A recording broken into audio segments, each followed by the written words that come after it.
vlog. We're here in Munich on the way to China. First time, 12-hour flight. Super excited. I've been looking forward to this day for a long time. It's finally time, so yeah. Yes sir, ready. Vámonos.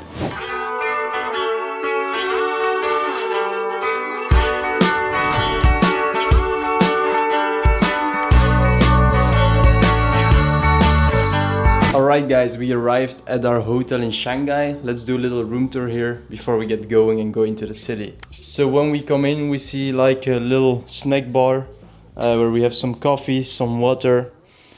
But the room is insane. We have the work table, we have the beautiful view. Look at this, I for sure know that tonight I'm gonna be looking outside here and thinking about our journey. Then we have the little chair, the king size bed, and then last but not least the bathroom. Super crazy. It has the shower inside next to the bath.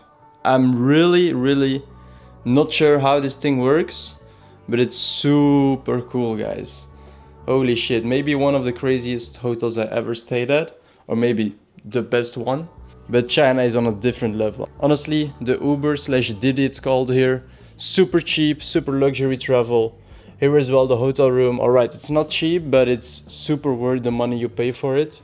Because for this amount of money in Brussels or Netherlands or whatever, you get just an average hotel, not with this sick view, not with this insane room. So yeah, wow.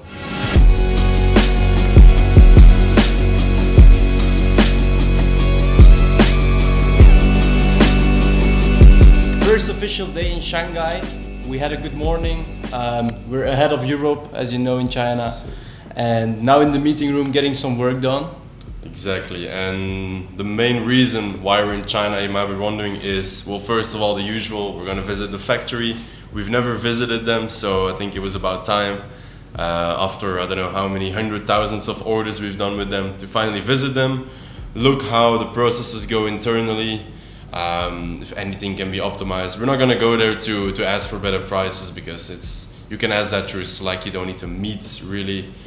We haven't prepared really a presentation. It's more like, okay, we want to talk face to face and kind of just have a feeling how everything runs here in China, because we were in the plane about to land and we already saw like the cargo ships like passing by. So that was quite funny. Like we were making jokes about like, oh, what if one of those contains our packages, you know? But it could be possible at this point.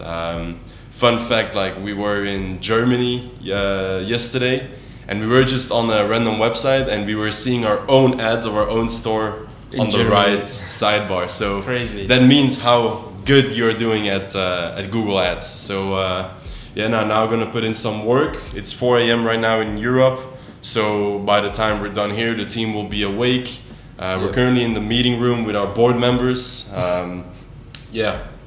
So let's get some work done, I'd say. Exactly. We're also going to visit the Canton Fair, just for us to find some new manufacturers for our brand. And yeah, just seeing how things work here. It's a different culture, but we work very closely with the people here, so we got to know how they work. Yeah, pretty much it. Yes.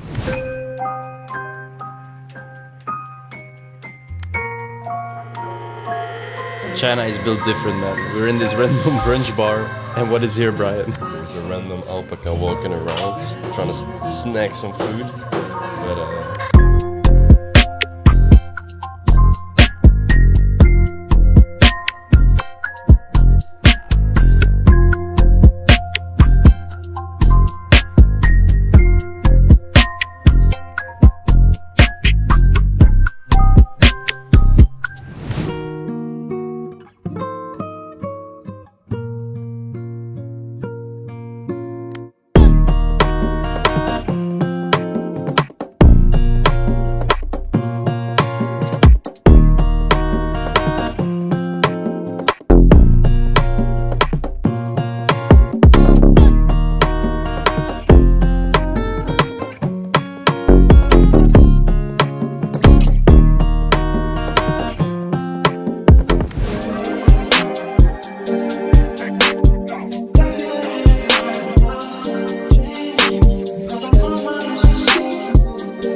Yeah.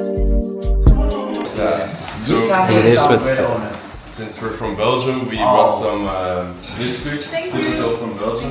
And then for the big boss, we have. Oh yeah, you don't have to do that, bro. Thank you so I much. did some research, and I think you'll really love this. Wow, I appreciate it, bro. Thank you so much. Yeah.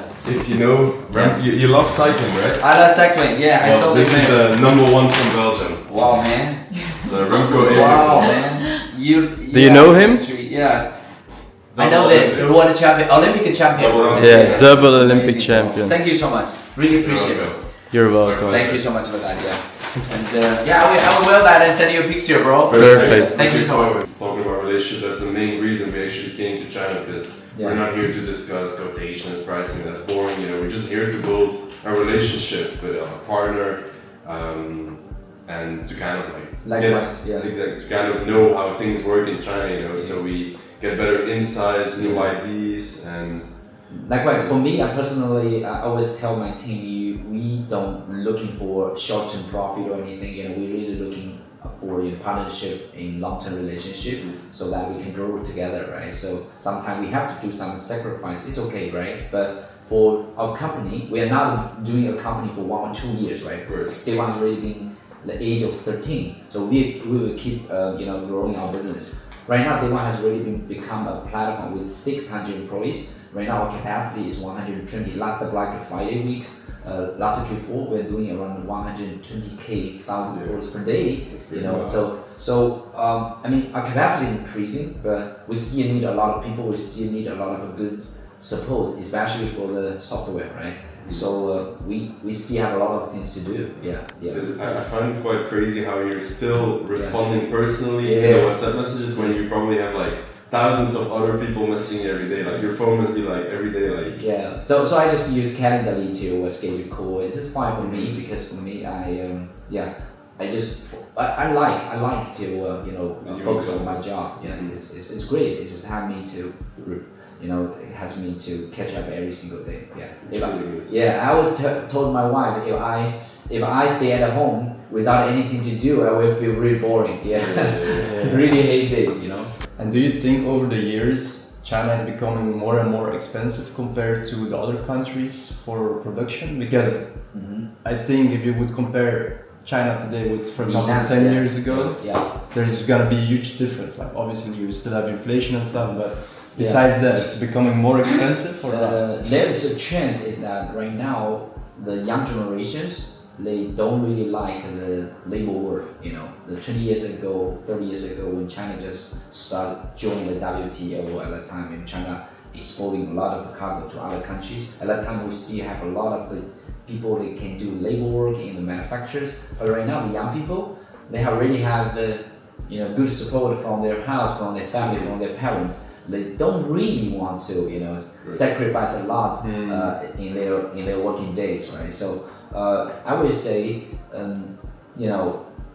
from this kind of consideration, China really need to have more technology support. That means make the workforce to be more efficient.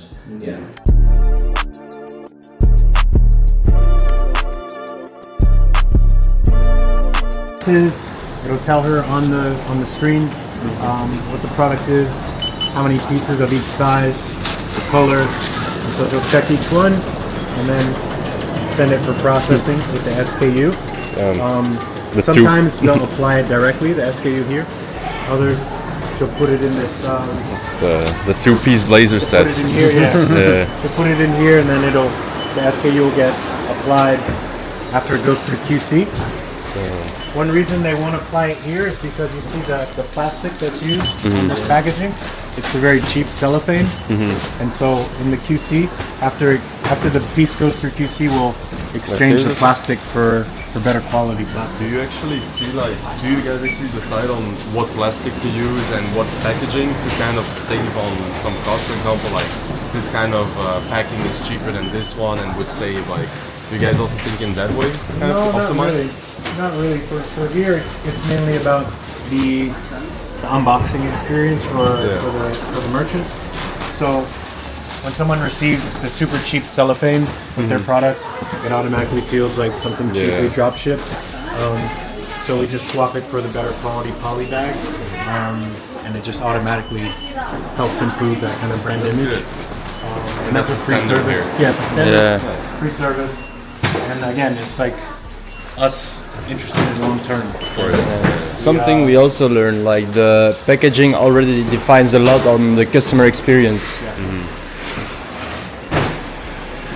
Whatever can help reduce any unhappy customers, improve your feedback scores and reviews. That's what we'll do. That's also a thing with the Google, especially Google Dropshipping. Like the better your Trustpilot score, so the more happy customers you have, the longer your store will be online. So that's also long term. So here, you see. So like I mentioned, now I'm going to open it up. So go through each piece, check the pockets for holes. Each station they have scissors to cut any loose strings. Oh wow. That's really cool. So this is the quality check area. Exactly. All these stables, all the purple vests are all quality check. That's a lot of quality checks. Yeah. Crazy. So they'll check each snap, each button. It's crazy. I didn't know it was this like precise. Yeah, we have to do that because, especially with drop shipping, we're constantly using or having to use new suppliers because new trends, new products that come out. So we're not familiar with the quality that they have, and so we have to check every single piece for drop shipping. They're even like folding it and everything, making sure it's all good. And so if there's any issue, they'll use the stickers here to point out the issue, and then it'll get returned to the manufacturer. So here, Okay, Footwear, here's the of course, shoes. very popular. So we'll go through the checks, same as Footwear. So she found a mistake there, I think. So she's gonna put a sticker. Yeah, so the leather is kind of chipped right there. Oh wow. Right, so Very small detail, but that's actually pretty good to see that these small details are being spotted as well. so that'll get processed as a return straight to the manufacturer. Where to put the product on the shelf, and then handheld will tell them where in the warehouse the products need to go. So now I'll show you guys upstairs. The interactions are there with one parcel because I see already there it's being entered, it's being labeled, it's being quality checked, the plastic is being changed, and then there's even here some more, probably upstairs even more. So how many human interactions would you say on average for one package are being let me say receiving, unpacking, sushi, stocking, pick and pack, and then packaging. 6 or 7? 6 or 7, that's crazy. 6, 7. So that helps avoid those type of situations, especially a lot of business founders are quite aspirational, and so they may have more money than sense sometimes, and they go, "Yeah, I'm gonna sell 100,000 pieces of this thing and launch it," and then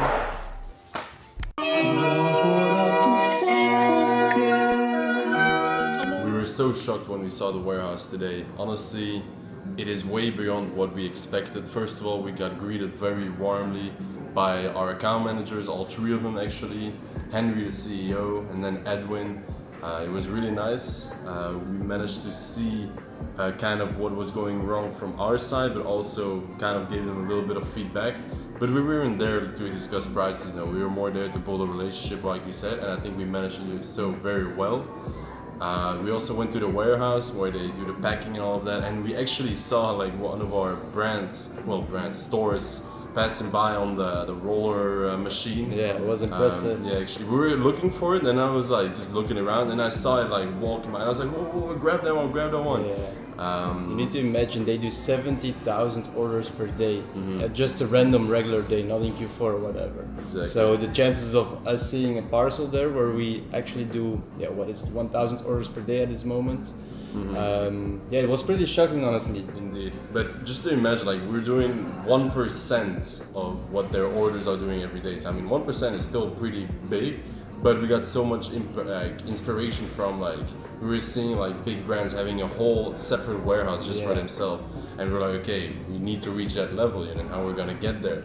So again, like our head starts cooking with ideas for brands. We need to do this and this, and I think the next brand we will launch will be successful. We launched many that weren't successful, unfortunately, but I think the next one, we have so many criteria now and we have so much extra knowledge that the next one we'll launch will be success, and we'll make it a success. We're educating every new podcast that comes out, every new educational video that comes out, we watch it, we connect with people. So I think we have all the assets in place now.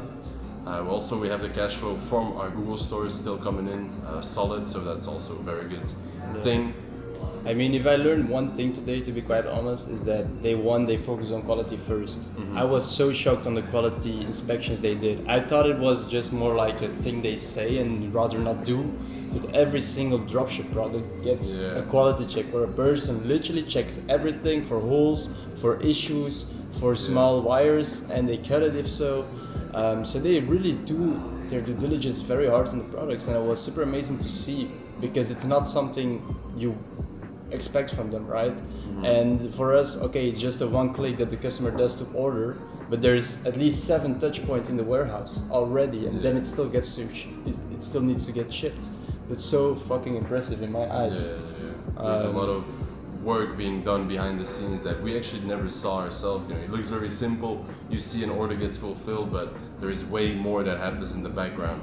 So Henry, if you're watching this video, thank you so much for the tour. Indeed.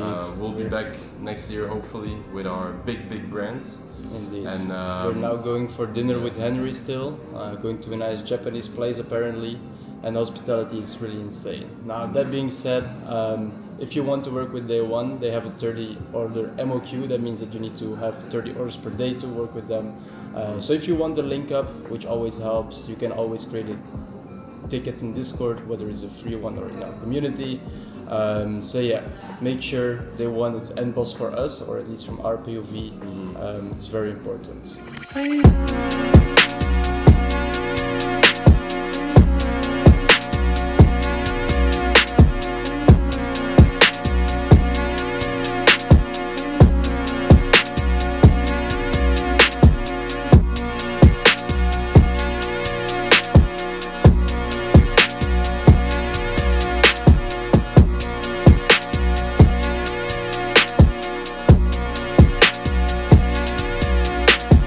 Damn, how did we end up here? We fucked up. No, I'm joking. But yesterday was really insane. We went first, visit and everything, and then in the evening we met up. We went to a nice Japanese restaurant. Then we went to a local Chinese bar, which was hilarious. And then we went to the club and had some fun.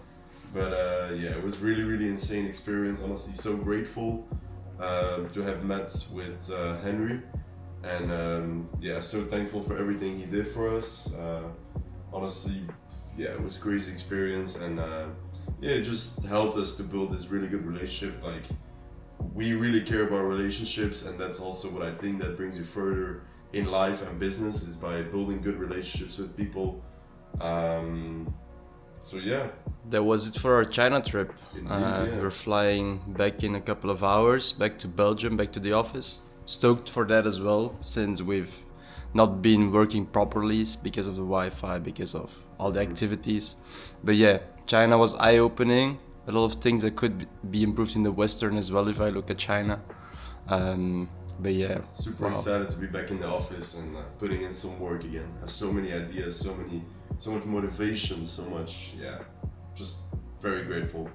And we'll see you guys in the next vlog, which will probably be in Canton. Pow. Oh, I love you, miss, and you